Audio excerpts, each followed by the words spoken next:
So did you have to make any disappointing cuts or changes? So Hiroyuki answered, when working out the Panam Stan plot, we did think about including characters other than Leon and Claire, and at one point even considering bringing Billy in from Resident Evil 0, but he just didn't fit the setting. Sorry, Billy fans. What? I'm sorry, but what the frick is that? Sorry, Billy fans. Okay, so, that's one of the things that I thought was a little strange, is that we only saw Leon and Claire, and I theorized, right, if you guys have been watching me, right, with the other, like my first Resident Evil Infinite Darkness theories. So hi everyone, my name is Eder, and welcome to another Project Wesker video. And in today's video, we're actually going to be talking about the behind-the-scenes interview with Hiroyuki Kobayashi. And right before we get started, I'd just like to mention that if this is your first time here, well, I consistently post about everything that has to do about Resident Evil, so consider subscribing. But in any case, going back to what I was talking about, we're going to be looking at this interview on the Resident Evil portal page. Now, for those of you that don't know, Hiroyuki Kobayashi has actually been with the series since its inception, right? And so he actually worked on the original Resident Evil 1, PS1, as a programmer. And then after, he actually did continue his work as a programmer, but later he did shift into producing Resident Evil games. And it's not just Resident Evil, he also worked on games like Dino Crisis 1 and 2 as a planner, I think. I'll actually bring up a photo of his resume, right? And so he also worked on Onimusha, Devil May Cry. And on top of being a producer to all of those games, or a programmer, he's also worked as a producer for every CGI movie, including the CGI anime series Resident Evil Infinite Darkness. Well, in any case, let's get started with reading the behind-the-scenes interview with Hiroyuki Kobayashi. So how did you come to create Infinite Darkness? So Hiroyuki says, I'd already made 3 CGI movies, Resident Evil Degeneration, Resident Evil Damnation, and Resident Evil Vendetta.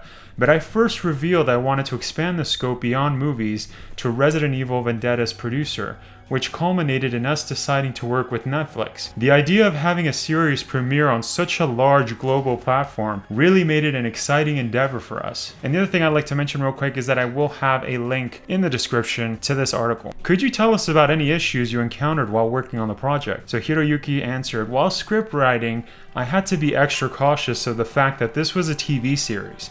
So each episode has to have an ending that makes the viewer want to tune in to the next one. We made it so each episode can be identified instantly by its setting, be it the White House, a submarine, China, or a lab. And during the process, we move scenes around to try to achieve the most dramatic endings, differentiating and structurally from a standard movie. And so I actually just want to comment real quick on that answer that Hiroyuki actually gave. The fact that he said that, that each episode has to have an ending that makes the viewer want to tune into the next one. I don't know. I mean, when I watched the movie, and I'm actually going to do a video explaining my thoughts on, kind of discussing my thoughts on what I thought about Resident Evil Infinite Darkness. But one of the things I noticed is that this is Netflix, right? And so most people will binge watch just, whole entire shows. And in this series, it was only like, 20 minutes, 25 minutes per episode. And so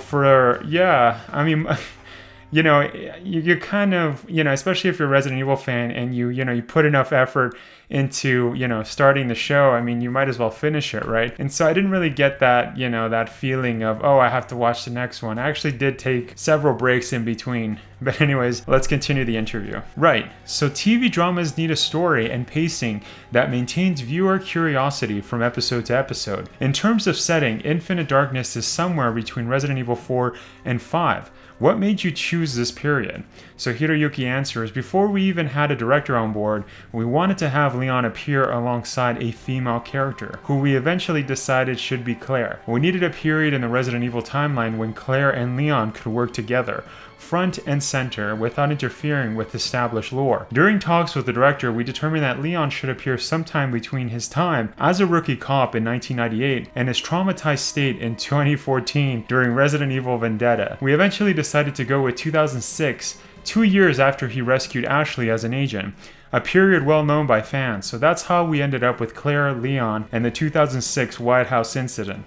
It takes place shortly before Jill and Chris's raid of the Spencer estate and hasn't been depicted in games yet. Alright, so I just want to comment here, the fact that he said that he wanted Leon to appear alongside a female character who they eventually decided to be Claire. I mean, that doesn't even make any sense, right? For those of you that have watched, Resident Evil Infinite Darkness, you know that he doesn't really, I mean, spoiler alert, Leon and Claire don't really work together, right? Throughout the whole show until like right at the end. And I'm not kidding, like probably like 5 minutes right before the show ends. And then after they kind of weren't really that friendly to each other at the end, right? And so I don't really understand why he says that they wanted Claire and Leon to work together if they didn't work together. If anything, they worked like how they worked in Resident Evil 2, where they're just basically split up. Like they were working in the same case essentially, but they weren't together throughout the whole show. They weren't together. They were kind of like, oh,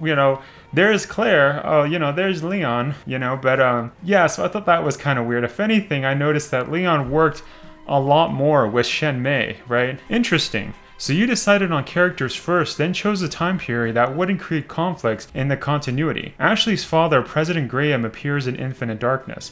How did that come about? So Hiroyuki answered, well, if we're going to use 2006 White House incident, then he had to appear. After consulting with the development team, we characterized him as a president with a strong sense of justice, which I think Resident Evil fans will enjoy. There's even a scene where he delivers a speech, which is something that's never happened in the Resident Evil game, giving it the feel of an American drama series.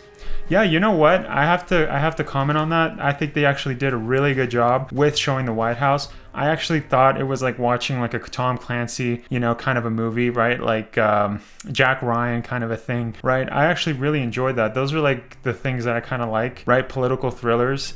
Action thrillers, and so I actually really enjoyed that part. But anyways, I don't want to give too much away, since like I said, I am going to be making a video talking about my thoughts on Resident Evil Infinite Darkness. But anyways, let's continue. So did you have to make any disappointing cuts or changes? So Hiroyuki answered, when working out the Panam Stan plot, we did think about including characters other than Leon and Claire, and at one point even considering bringing Billy in from Resident Evil 0, but he just didn't fit the setting. Sorry, Billy fans. What? I'm sorry, but what the frick is that?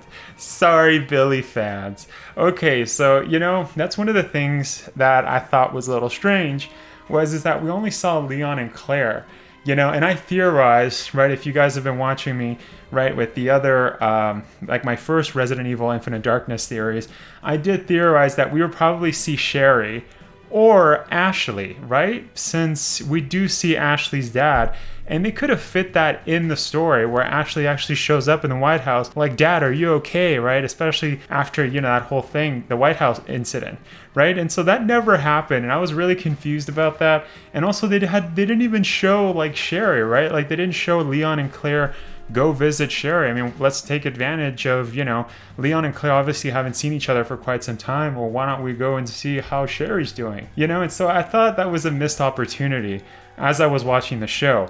But now that they say that Billy was they were really considering Billy to show up, right? Billy Coen to show up in the show. But then they were like, sorry, Billy fans. What? When I first read that, I was really shocked. I'm not gonna lie. I was like, what the frig? Like, what? I actually would have liked to have seen other characters show up. And just like I mentioned, right, we could have seen Sherry. We could have seen, Ashley. We could have even seen Eder, right? Since Eder always shows up with Leon. So I don't know. That was kind of weird. And so that's really disappointing to hear that they had plans to add Billy, but then they didn't. And the other thing that's really weird is that Hiroyuki mentioned that the events of Lost in Nightmares take place a couple months after, right, this White House incident, right, the start of Resident Evil Infinite Darkness. And that's something I theorized. And so it doesn't make sense, right, that the BSAA didn't show up in the White House to basically basically make sure that the White House was clear of any infection, right? We could have had a scene where we saw Parker, right, Jessica, Chris and Jill show up at the White House and have a small interaction with Claire and Leon, right? But they never did that, right? And it's like, well, that's a missed opportunity. And the other thing is that in Resident Evil Vendetta, we actually got to see Rebecca Chambers, right? And so we actually haven't seen Rebecca Chambers or heard anything about her in, several years since Resident Evil 0, right? And it was really cool to see her in that CGI movie, and it was very cool to see that she actually became a virologist, right? And so that's the path she took, to basically fight infections, right? Outbreaks, right? And so, and he even mentioned that how, when Chris and Rebecca were talking in Resident Evil Vendetta, Chris took the path of, more of a soldier. That's why he joined the BSAA. And later on, right, with Resident Evil 8, he would make, the Wolf Squad. But, and Rebecca took that route of being a scientist and trying to stop viruses, right? And she's a really good scientist if you guys have watched that movie, because, she figures out, spoiler alert, she figures out the cure to the A virus. But yeah, I mean, this seems like a wasted opportunity. And so, the fact that we could have seen Billy, which would have been nice, right? Because we don't really know much about what happened to Billy, or characters like Carlos, right? Which I really liked, even though Resident Evil 0 wasn't my favorite game, it feels like a missed opportunity. Like, what the frick, Hiroyuki? Like, come on. Anyways, let's continue with the interview. So ex-military Billy would have been on the battlefield in Panamstan. It's a shame he didn't make the cut, but it's really nice to hear his name getting a mention. With drama and suspense at the forefront of the animated series, what inspired the story? So Hiroyuki replied, when making Resident Evil Vendetta, we returned to our horror roots for the first half, and then shifted the focus to action for the latter half, to engage fans who appreciate the game series in different ways. Not wanting to completely retreat old ground, we decided to embrace the suspense genre, which led us to director Ichiro Hasumi, who is well established in that field. Naturally, the series contains elements of action and horror, but we wanted to draw people to dialogue that hadn't appeared in games. This is the first time that we get to hear Leon talk about his experience in Raccoon City, which I know people will love to hear. Yeah, so I actually do want to comment on that. Yeah, I actually really like that part when Leon actually, shared his experience about what happened in Raccoon City. It's something that we don't really hear a lot, we don't really hear, the mental health of these characters that we like so much, right?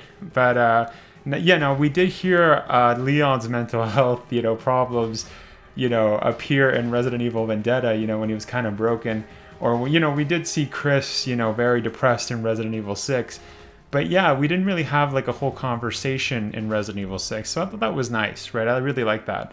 But anyways, yeah, let's continue. Fans won't want to miss out on that. Is there anything else you're excited for everyone to see? So Hiroyuki responds, one highlight for sure is when Leon and Claire unexpectedly reunite at the White House. There actually aren't many scenes where they work together, but the ones where they do are a must-see. The fact that they go about their work separately but ultimately end up in the same place is reminiscent of the games. Yeah, so I was just talking about that. It's really funny. Yeah, so I just mentioned that they wanted Leon to work with the female character, and so they chose Claire. But like I said, Leon and Claire didn't work at all together, right? And it was very similar to what happened with Resident Evil 2, where they're like, let's split up, And yeah, I mean, he just said it, so it kind of contradicts what he just mentioned before, that was the initial plan, was that Leon and Claire were going to work together. When you say something like that, it's very, it reminds you a lot like the cooperative games, right? Like Resident Evil 5, Resident Evil 6, like where, you had your partner, right? Like Resident Evil 5 really emphasized on having a partner. Right, and so yeah, that seems a little weird. That seems to contradict, right? But anyways, let's continue. So what separates this animated series from previous works? So Hiroyuki replies, even though I've made the 3 CGI movies in the past, the idea of a TV series intimidated me a lot when I discussed it with Eiichiro. However, when we spoke about the unique setting of Resident Evil, he was more than eager to make it work. As a live-action director, he only puts the camera in places where it would be possible to set a camera in reality. And CGI produces clear imagery, but live-action film can't necessarily do that all the time. So we purposefully adjusted the animation to more accurately reflect how a real camera would record things. This is how we were able to create a very realistic Resident Evil CGI animation.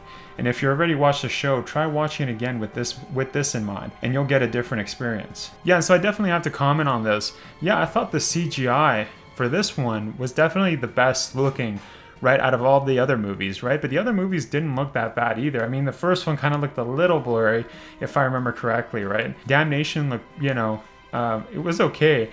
But I gotta say, Vendetta looked really nice, and this one, I gotta say, yeah, it looked really good. I'm not gonna lie. So yeah. Anyways, is there anything else you'd like to say to the folks reading this? Hiroyuki replies, Infinite Darkness is being streamed worldwide, so be sure to check it out. If the animated series makes you want to see more of Leon after the events of Infinite Darkness, check out Resident Evil 6 and Resident Evil Vendetta. And if you're looking for more Claire, she appears in Resident Evil Revelations 2. Of course, if you'd like to revisit their past, they appear together in the original Resident Evil 2 and its remake. And I'd love if the series inspired people to experience other Resident Evil works. Infinite Darkness consists of 4 25-minute episodes, which is about the length of a film. Netflix has a convenient feature to help skip openings, but each opening differs from episode to episode, so I hope you won't skip them. That's exactly what I was saying, right? Each episode was only 25-minute long, right? They weren't long episodes. And so what you mentioned before that, that it is the length of a short film, and it's true. Yeah.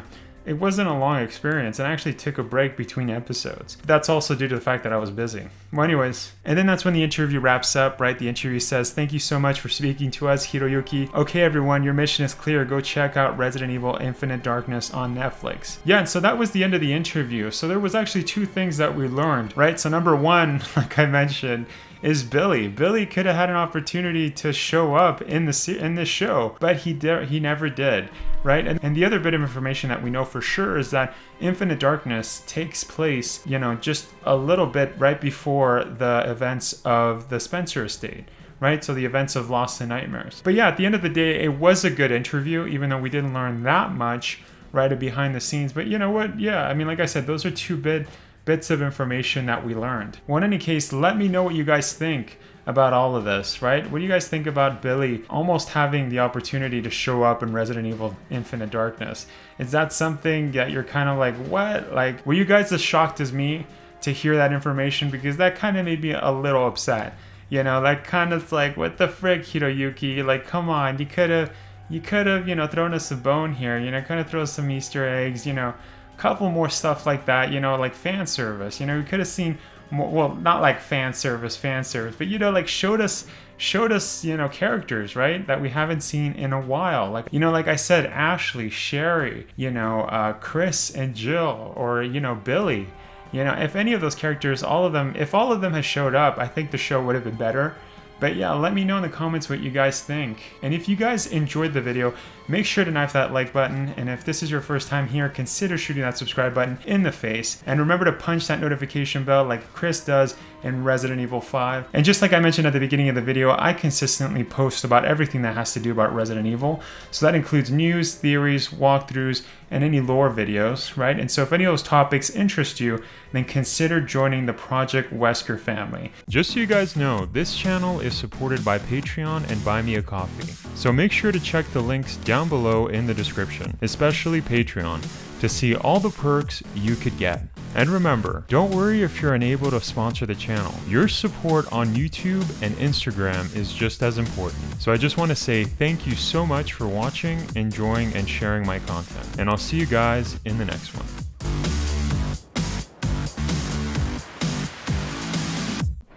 The right to be a god.